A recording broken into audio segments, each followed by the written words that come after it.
De acuerdo. Bueno, Javier, primero de todo, muchas gracias por prestarte a participar en esta entrevista. La verdad, para nosotros es un placer tenerte por aquí en Radio Revolución Sáhara Occidental. Y bueno, en primer lugar, queríamos abordar diferentes cuestiones que queríamos de vital importancia, que sería, en primer lugar, saber pues, cuál es tu visión actual del panorama político en España. Bueno, lo primero, muchas gracias por la invitación. Para mí es un placer participar en vuestro espacio, a pesar de los problemas que, que hemos tenido hoy por la situación internacional. Y me has preguntado, repíteme la pregunta, porque se me ha ido ahora mismo con todo lo que, lo que tengo en la cabeza. Ya me imagino. ¿Cuál es tu visión actual del panorama político en España? Pues muy negativa, absolutamente negativa por la incomparecencia absoluta o la implosión de una izquierda que se ha transformado en algo que no es la izquierda, ¿no? Una izquierda podríamos calificarla de liberal o neoliberal. Se explica muy bien, ¿no? Con todos estos espacios pues que, en los que está concurriendo, que cada vez tienen pues una caracterización más cercana a lo que es la izquierda del Partido Demócrata estadounidense, obviando claramente pues, los presupuestos tradicionales de la izquierda, entre el cual estaba el internacionalismo, el antiimperialismo y sobre todo una visión sobre la vida social que, pues, en el conflicto del capital y del trabajo. Ha sido sustituido por, para mí, pues eso, un, la participación en una estructura económica neoliberal, porque están en el gobierno, aceptando además en este momento actual gravísimo en Europa una remilitarización de más de 10.000, o sea, de 10 billones de euros que vamos a pagar los ciudadanos, una supuesta izquierda que ha aplaudido a un señor como Zelensky, que apoya claramente la participación de este país por medio de la OTAN en una guerra contra Rusia delegada, una guerra proxy por medio de Ucrania, apoyando además un régimen que tiene características absolutamente antidemocráticas, una individualización y sobre todo poner por encima como frente o como proa, ¿no? de esta supuesta izquierda, todo cuestiones que tienen que ver con identidades, con individualismo y no con proyectos colectivos, que además no afecta claramente ni nos está ayudando en las cuestiones básicas de nuestro país, que es la precarización absoluta. Más de 2 millones de niños y niñas que solo comen una vez al día, los salarios bajísimos en trabajos que no te permiten ni siquiera acceder a la vivienda, la falta de vivienda pública, el dejar atrás incluso pues, a los sectores más desfavorecidos, ¿no? Por lo tanto, una izquierda que con ese nombre y con toda la ilusión, ¿no? De aquellos años, 2010, 2011, cuando salimos contra aquella crisis de las hipotecas y de las subprimes, salimos a la calle con las marchas mineras, con la marcha contra la pobreza, luego surgió el 15M y han traicionado absolutamente por unos sillones todos los principios en los que creíamos, ¿no? Dicen que apoyan al Sáhara Occidental y se sientan ministros y ministras de esa supuesta izquierda y su presidente y en el Consejo de Ministros varían la posición sobre el Sáhara Occidental histórica de España, ¿no? Que era muy timorata, pero por lo menos estaba algo clara, ¿no? Palestina, estamos viendo un genocidio terrible y hemos sabido que se han vendido armas de proyectiles, por ejemplo, de 155 milímetros, que seguramente se han utilizado en esta masacre o en este genocidio, o recientemente hemos sabido que hemos comprado sistemas de armas testados, como dicen Israel, en Gaza y en Palestina, ¿no? Por lo tanto, unos participantes en un gobierno que tuitean una cosa y luego hacen la contraria en el Consejo de Ministros, ¿no? Y por eso para mí es absolutamente preocupante porque nos dirigimos a un espacio político parecido al de Italia, ¿no? La desaparición del Partido Comunista, la fragmentación absoluta y el extraparlamentarismo y la gente pues yéndose hacia la abstención o hacia el voto de la extrema derecha. Claro, en este sentido, nosotros nos genera mucha curiosidad, digamos, como alguien que ha tenido un papel en el Parlamento Europeo, ¿cómo describirías tu visión sobre el papel de esta institución? Bueno, el Parlamento Europeo, la Unión Europea, hay que contarlo sí, claro, es una institución bastante poco democrática, ¿no? Las primeras elecciones fueron a finales de los 70 Hay que recordar las frases del anterior presidente de la Comisión después de los varapalos en las consultas electorales sobre la Unión Europea que tuvieron, por ejemplo, la Constitución Europea en Francia rechazada, etcétera, etcétera. Llegó a decir este señor que no habría decisiones democráticas entre los tratados de la Unión Europea. Los tratados de la Unión Europea son tratados absolutamente desde el Maastricht con una orientación absoluta neoliberal, entroncada también con ese globalismo, la pérdida de soberanías nacionales, dando además nuestras capacidades en política macroeconómica a entes que no regula ni controla democráticamente la población, y me estoy refiriendo pues, al Banco Central Europeo, a los mecanismos de estabilidad, etcétera, etcétera, que imponen las políticas macroeconómicas a nuestros gobiernos. Entonces, el Parlamento Europeo pues, es una fachada para dar como una pátina, ¿no? de democracia, ¿no? Pero es que hay que recordar que la prerrogativa de legislar está en la Comisión y no en el Parlamento, ¿no? En el último tratado se amplió algo en cuestión del presupuesto de la Unión Europea, que el Parlamento lo puede rechazar, pero poco más. Se debaten algún tipo de cosas, pero muy pocas, ¿no? Porque realmente la Comisión, que además son personas que no ha elegido por voto directo los ciudadanos y las ciudadanas, la presidenta de la Comisión no ha sido elegida democráticamente y entonces, pues a mí me parece más como una caja de resonancia, ¿no? Donde además están, ¿cómo se llama?, autorizados los lobbies, es decir, las grandes empresas, las grandes financieras, las empresas de armamento, tienen a gente muy bien pagada que están participando y lo vimos claramente, por ejemplo, yo coincidí con algunos de los protagonistas de esa compra de voluntades que hizo la inteligencia y el gobierno marroquí sobre determinados diputados, ¿no? Para que favorecieran a Marruecos frente a la lucha del Sáhara Occidental, ¿no? Por lo tanto, esa es mi conclusión. De todas maneras, pienso que hay que estar, porque es una caja de resonancia y cuando se hace bien el trabajo, te consigues y te dedicas a ello y estudias a ello, puedes romper muchas veces el muro del silencio. Yo alerté de todo lo que estaba pasando después del golpe de Estado de Ucrania, seguimos los acuerdos de Minsk, ya denunciamos todas las vulneraciones que estaba realizando el gobierno de Poroshenko contra la propia población del Donbass, participamos además activamente pues, en denunciar la agresión a Siria. Yo estuve 2 veces, incluyendo una en Alepo, ¿no? Justo después de ser liberada. O sea que creo que fue una buena experiencia, ¿no? A pesar de que, por desgracia, la dirigencia de Izquierda Unida no me acompañara y al final pues me cortara la cabeza, ¿no? Yo pienso que por rojo, ¿no? Porque ellos han dejado de ser rojos hace bastante tiempo. En este sentido, tenía una pregunta, digamos, sobre cuál es tu evaluación actual, digamos, del papel de la izquierda institucional en España. Aunque ya es un poco entronca con la primera pregunta, pero un poco más en detalle. Pues me parece absolutamente, además, hemos tenido que ir viendo, ¿no? Yo soy nacido en Galicia, ¿no? Se llegó a tener 14 diputados y diputadas, ¿no? Y de repente 0. Ahí nadie dimitió. Llegó a haber, pues casi 70 diputados y diputadas, ¿no? ¿Cuánto hay ahora, no? O sea, que incluso por la ciudadanía y nuestro pueblo no es tonto, entonces van perdiendo, ¿no? Porque yo creo que además en el momento en el que se entra en el gobierno, que se entra con poco más de 30 diputados en un momento de absoluta debilidad, ¿no? Del proyecto de Unidas Podemos, ¿no?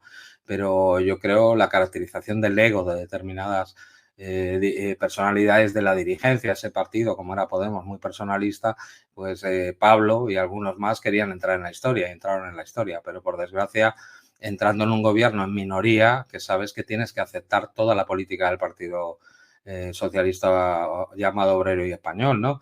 Pero que sabes perfectamente que en la política de los ministerios de Estado van a estar alineados pues, con el atlantismo, con la OTAN y con Israel y con la locura de este occidente colectivo que está casi empeñado en que entremos en una guerra, no solo en Europa, sino en Asia Occidental, en lo que se llama Oriente Medio, ¿no?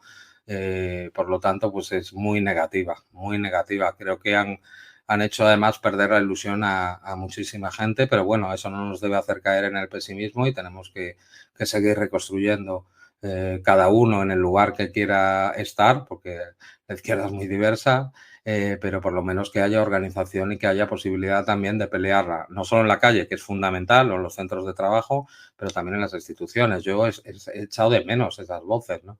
Yo antes he aludido a ello, ¿no? Cuando llegó ese señor, el presidente de Ucrania, Zelensky, ¿no? Y toda esa supuesta izquierda aplaudiendo, ¿no? Un señor que había prohibido, en primer lugar, o había mantenido la prohibición que hizo Poroshenko del Partido Comunista con 14% de los votos y que luego ha ilegalizado 11 partidos más, ¿no? Que se ha perseguido a periodistas, está denunciado, ¿no? Por torturas, que ha mantenido una operación contra su propio pueblo que costó más de 14.000 víctimas, que se persigue a los gitanos y que se permite que más de 100.000 nazis estén dentro de la estructura militar, ¿no?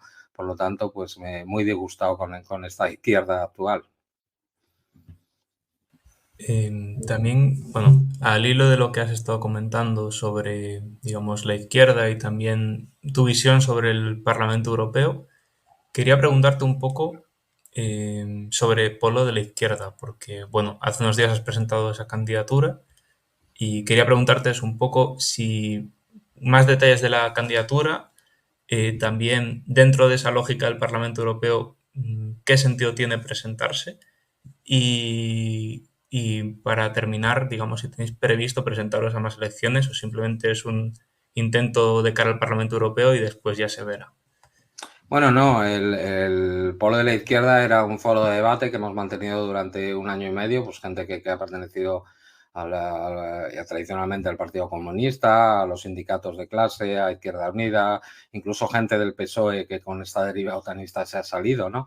Y bueno, dentro de un espectro, una izquierda que lo decimos claramente, no somos izquierda independentista, somos una izquierda, dentro de ella hay mucha diversidad dentro de las personas que nos reunimos ahí, pero hemos llegado a una serie de consensos, ¿no? Creemos que tiene que haber una voz en el Parlamento Europeo, porque yo viendo la 9ª legislatura, que fue la última, la de 2014, hasta este año que finaliza en junio, ha cambiado mucho el mundo, no solo a nivel geopolítico, sino también a nivel europeo. Vivimos una pandemia, vimos además pues, el fracaso absoluto en los primeros momentos y posteriormente de la Unión Europea, de la OTAN, la falta de solidaridad entre los diferentes países, incluso Francia o Alemania no suministrando pues mascarillas o respiradores a países del sur como España o Portugal, incluso hubo chinos y militares rusos en Italia, también hubo brigada cubana, ¿no?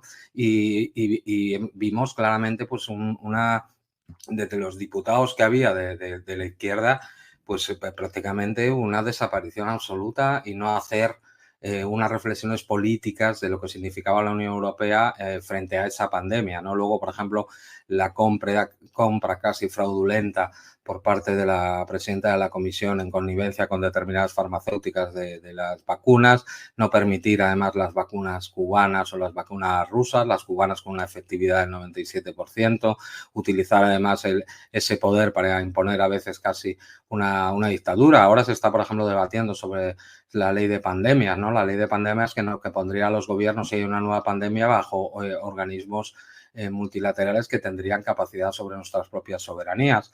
Hemos visto el inicio de la extensión de la guerra de Ucrania que empezó en 2014 con ese gobierno contra Rusia y nuestros diputados y diputadas no han hecho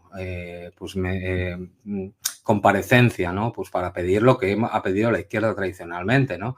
Que la solución se podía haber solucionado con los acuerdos de Minsk I, los Minsk II, pero ya nos lo dijeron Hollande y Merkel, era un engaño para poder armar con centenares de miles de millones, estamos hablando de casi 300.000 millones al ejército ucraniano, ¿no?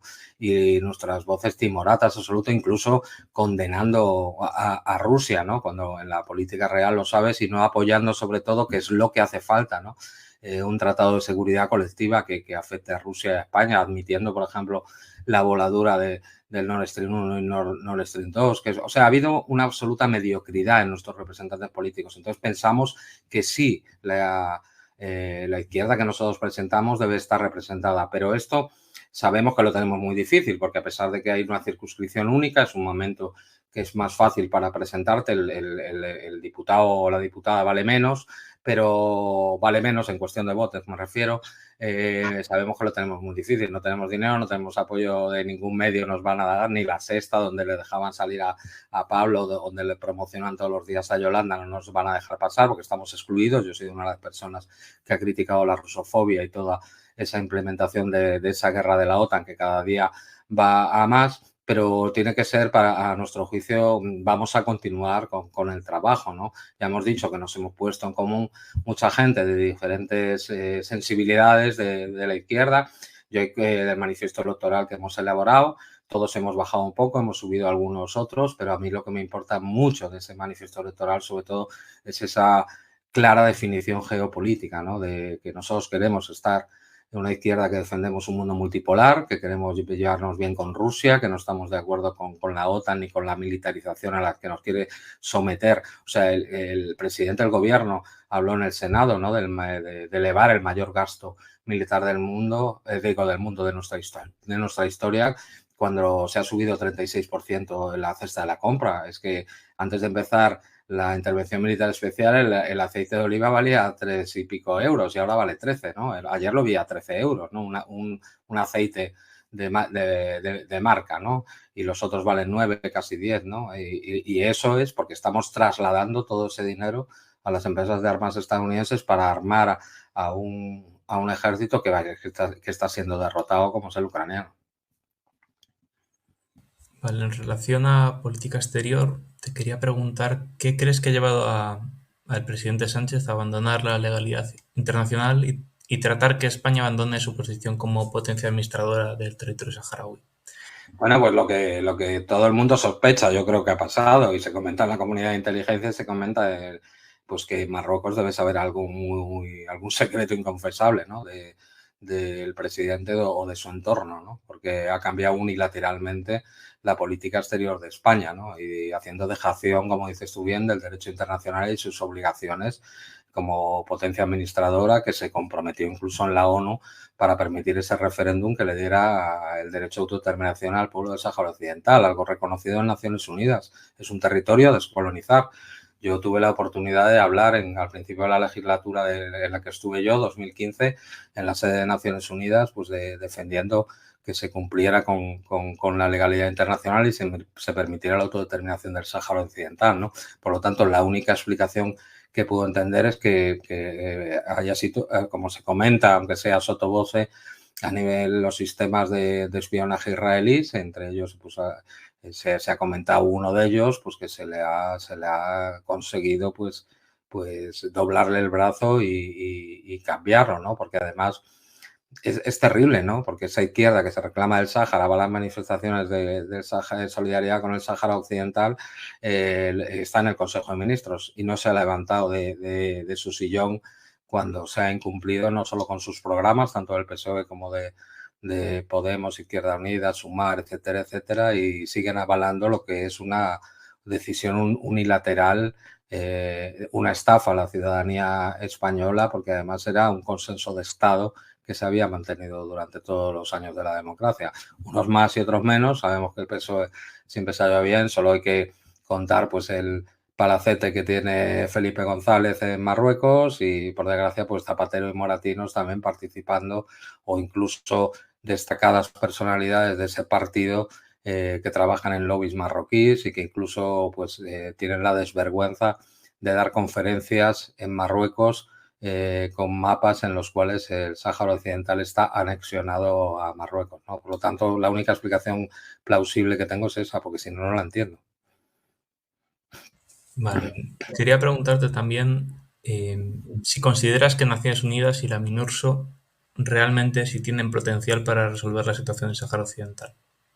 No, porque nunca han tenido intención, ¿no? Y cuando ha habido algún representante que han mandado allí y ha intentado hacer algo, pues o se lo han hecho imposible o lo han hecho cambiar, ¿no? Por lo tanto, yo creo que el sistema de Naciones Unidas actualmente hace aguas por todos los lados, por desgracia. No tenemos otro, ¿no? Entonces es terrible, ¿no? Que esté pasando eso, ¿no? Que no, por ejemplo, no se haya conseguido, pues, ni siquiera, por ejemplo, con Israel, ¿no? Expulsarlo de Naciones Unidas o ponerle sanciones desde el Consejo de Seguridad, que es el único que puede ponerlas, ¿no? Con todos los incumplimientos y con el genocidio que estamos viendo, que era sostenido, antes era gota a gota y ahora es pues a lo bruto, ¿no? Y lo estamos viendo gracias a, pues a los teléfonos inteligentes y que no haya podido hacer nada. Pues lo mismo exactamente igual con el Sáhara Occidental, ¿no? Y cómo se va trabajando pues para despojar a ese pueblo, desconocer pues a sus representantes oficiales que están reconocidos y luego lo estamos viendo, ¿no? El pueblo saharaui ha tenido que volver por desgracia, a la guerra para poder hacerse ver y hacer cumplir pues esos acuerdos internacionales que deberían haberse cumplido, ¿no? Entonces veo que no se está haciendo nada por parte de la MINURSO, ¿no? Y debería hacerse, y España debería tener una participación. Pero estamos viendo ahora maniobras en las aguas del Sáhara Occidental, estamos viendo maniobras cerca de Canarias, militares, un rearme absoluto de Marruecos y aquí no pasa nada, ¿no? O estamos viendo, por ejemplo, yo asistí a ello, ¿no? Cuando el tribunal, el TJUE, el Tribunal de la Unión Europea, pues habló sobre las colonias ilegales o sobre la explotación del mar y cómo la Comisión, von der Leyen y el anterior presidente de la Comisión, pues recurrían esa sentencia, ¿no? Y a pesar de ahora tener una segunda sentencia, siguen incumpliendo claramente, haciendo negociaciones sobre la pesca que no les pertenece, ¿no? Por lo tanto, por desgracia, no hay ninguna voluntad ni de la ONU ni de la Unión Europea. Tenemos que obligarles. Vale. También quería preguntarte eso. Tú has sido vicepresidente de la Comisión de Asuntos Exteriores. ¿Cuáles fueron, digamos, los mayores desafíos que enfrentaste durante ese tiempo?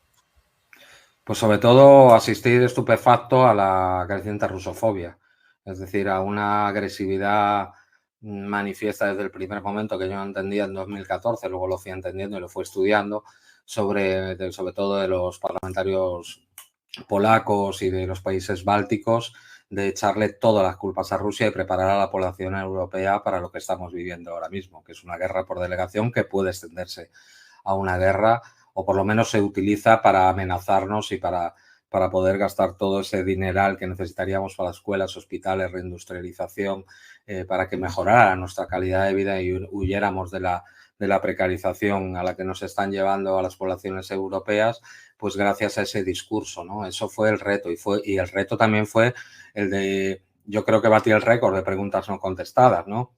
Pues ahí tienes la oportunidad de estar con gente muy importante, ¿no? Yo estuve, por ejemplo, preguntándole al que coordinaba esa supuesta alianza anti-Daesh, ¿no? Un militar de alta graduación estadounidense, y diciéndole, si tenemos pruebas de que ustedes o fuerzas especiales y las francesas y las de Gran Bretaña han entrenado a los militantes de Al-Nusra, ¿no? O que el Daesh se ha detenido cuando ha entrado la conjunción de la Fuerza Aeroespacial Rusa con el ejército árabe sirio, no me contestaban, ¿no? O tener, por ejemplo, al señor Almagro de la OEA, ¿no? Hablarle cómo estaba apoyando los intentos de golpe de Estado en Venezuela. O sea, han sido momentos duros, ¿no? Porque a Venezuela era el plato, ¿no? Luego lo ha sustituido a Rusia, ¿no? Pero Venezuela en esos 5 años se batió el récord de resoluciones en contra de Venezuela intentando ingerir, sobre todo en un momento, además, en el cual se intentaban hacer atentados contra el presidente o había incluso pues terrorismo callejero en las calles y era curioso cómo el PP apoyaba ese terrorismo callejero, ¿no? Entonces muchos insultos, cuando estuve en Siria intentos de multas, la prohibición, por ejemplo, yo fui acompañante electoral en Venezuela y se me prohibió ir a ninguna elección más, o sea que fue una tarea complicada pero también muy satisfactoria. Yo tuve al ex jefe del Servicio de Inteligencia Militar Israelí, el Shin Bet, y le pude llamar, bueno, con la cortesía parlamentaria le dije que era un presunto criminal de guerra y que yo no quería compartir espacio con un criminal de guerra, me levanté y me fui. O sea, que tuvo mucho trabajo, muchas satisfacciones, pero también a mí me llamaron a casa a amenazarme de muerte. La oposición venezolana consiguieron el teléfono de mi casa, ¿no? O sea, pues fue complicado, pero a la vez también muy satisfactorio de poder poner la voz de pueblos y naciones que están asediadas por el imperialismo estadounidense o del occidente colectivo y darles la voz pues en un espacio con 751 diputados, ¿no? Bien, ahora, digamos, una pregunta que también teníamos planteadas, que era respecto, por ejemplo, el nuevo concepto estratégico de la OTAN define a Oriente Próximo, África del Norte y el Sahel como regiones de interés estratégico y declara intención de trabajar conjuntamente con los denominados socios para hacer frente a las a amenazas y desafíos de seguridad. ¿Qué ha hecho respecto a los drones marroquíes que atacan a los ciudadanos civiles en el Sahara? ¿Ha hecho algo? No, no he hecho nada porque precisamente en la cumbre de Madrid, y bueno, lo estamos viendo, sobre todo lo decide Estados Unidos, porque Estados Unidos es el que manda sobre la OTAN. O sea, el SACEUR, que es el mando supremo aliado, es un general de 4 estrellas que nombra siempre el presidente de Estados Unidos. El mando civil, en teoría, pues siempre es un europeo, ¿no? Pero no manda mucho, ¿no? Entonces se ha definido por parte de Estados Unidos esas zonas de especial relevancia, sobre todo para quitar profundidad estratégica y sobre todo la capacidad de que China acceda a fuentes de energía baratas y se pueda relacionar de otra manera con los pueblos de África, y por lo tanto hay dos maneras de hacerlo: el tensionamiento por medio de la baza terrorista, como estamos viendo, y ahora mismo con una pugna además con la presencia, como se está expulsando a la potencia neocolonial francesa, y los gobiernos motu propio africanos están pidiendo, por ejemplo, la ayuda rusa en la cuestión del terrorismo, ¿no? Que son cartas para desestabilizar totalmente. Y luego lo que está claro es que se le ha dado a Marruecos, yo lo califico a veces del Israel de esa parte, ¿no? De esa parte del Magreb, pero para controlar también el Sahel, ¿no? Entonces, evidentemente, aparte teníamos pues la base de drones en Níger, bueno, tenemos una presencia del Africón de Estados Unidos sobre proyección militar muy destacada, y de los servicios de inteligencia civil y militar estadounidense en la zona, ¿no? Por no hablar, como hablaba antes, de los franceses. Entonces, evidentemente no van a decir nada absolutamente de los ataques, como hemos visto en Israel, no lo han dicho ni Estados Unidos ni la OTAN, ¿no? De los ataques sobre población civil de los sistemas de armas no tripulados marroquíes, que ya sabemos por quién han sido suministrados, ¿no? Por lo tanto, es un peón más suyo, y ya lo sabemos, aquí hay una doble moral. Lo que es el occidente colectivo, que no son más de 47, 48 naciones, deciden lo que es genocidio, lo que es un crimen de guerra y lo que no. Y si lo hacen sus aliados, normalmente no lo es. Y bueno, para concluir un poco la entrevista, que va un poco en la misma línea anterior respecto a, digamos, todo el tema de seguridad y todas estas cosas, ¿la OTAN ha adoptado algún tipo de medida respecto a la masacre ocurrida en la frontera de Melilla y el paso a paso de la tragedia de miles de subsaharianos en manos de las autoridades marroquíes? No, bueno, la OTAN ya sabéis que el flanco sur solo le importa de esta manera. La OTAN está ahora, sobre todo se creó así, ¿no? Ahí las palabras de Loris May, que fue el primer secretario general, son clarísimas, ¿no? Mantener a los estadounidenses dentro de Europa, a los alemanes debajo, o sea, subyugados, y a los rusos fuera, a los soviéticos fuera, en este momento los rusos, ¿no? Entonces, el flanco sur solo le interesa ese nivel al que he explicado en la anterior pregunta, ¿no? Lo que ha habido claramente pues es un deterioro absoluto, ¿no? De la situación en el Mediterráneo y de esos flujos de migración, ¿no? Por ejemplo, en el tiempo del mandato que estuve yo en el Parlamento Europeo, se derogó lo que era la Operación Mare Nostrum, que era una operación de salvamento, y se convirtió en la militarización absoluta, ¿no? De lo que es el Mediterráneo. Y sobre todo, por ejemplo, destruyendo el Estado libio y dándole capacidades casi militares a las guardas de frontera, que están denunciados absolutamente, libios, que están absolutamente acusados de crímenes terribles, ¿no? Por lo tanto, lo único que les interesa es, en vez de actuar y devolver colaborando a esas naciones pues todo lo que se les robó en la época colonial, y sobre todo permitirles que se desarrollen.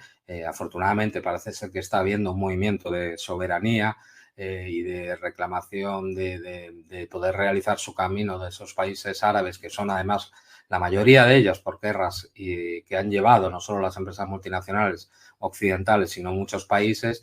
Lo que hay claramente, no hay una intención pues porque son los que emiten sobre todo nadie emigra por gusto, ¿no? Si se emigra es porque la realidad en tu país es terrible, ¿no? Por lo tanto, lo único que se está aplicando pues es la represión o la posibilidad también de determinados poderes, pues de que entre mucha mano de obra barata, ¿no? Es lo único que les interesa. Pero sobre todo permitiendo unas mafias y no desarrollarse a esos países, que es lo importante para que la gente viaje, si le apetece, porque tiene capacidad económica, su país se lo da, pero que no tenga que emigrar, pues como tú y yo, bueno, los gallegos lo sabemos perfectamente, ¿no? Si todos en nuestra familia hemos tenido a alguien que en los años 40, 50, y bueno, anteriormente no lo conocí, pero sí, a finales del siglo XIX cuando se iba a Argentina, ¿no? Muchas gracias, Javier. Nada, un placer.